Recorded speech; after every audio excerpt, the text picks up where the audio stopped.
In this video, just going to talk a little bit about med compatibility and the PCA.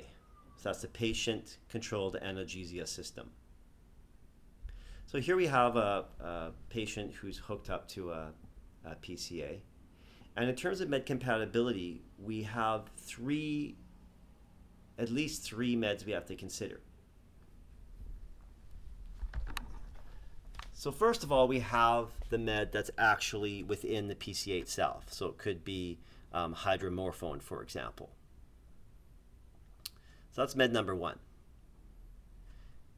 Med number two is what is running within this primary line right here. That needs to be compatible with the hydromorphone. And med number three would be whatever is in the secondary bag here has to be compatible with all the other meds too. So this has to be compatible with the primary, has to be compatible with what's in the PCA.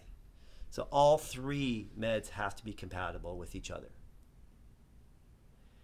And you also have to add in, if there's any other secondary bags that are going to be used, they have to be brought into the equation too. Are they compatible with the primary bag and the hydromorphone as well?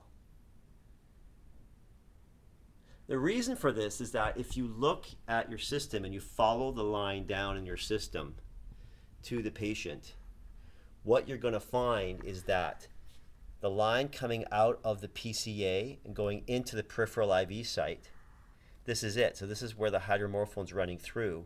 It's got a Y site built into it. And this Y site, if we follow this cord back far enough, leads to our primary line. So we've got our primary IV med joining with the PCA line right here. And so all the meds going through the secondary line, the primary line, and the PCA will mix in this tube here before it enters the vein.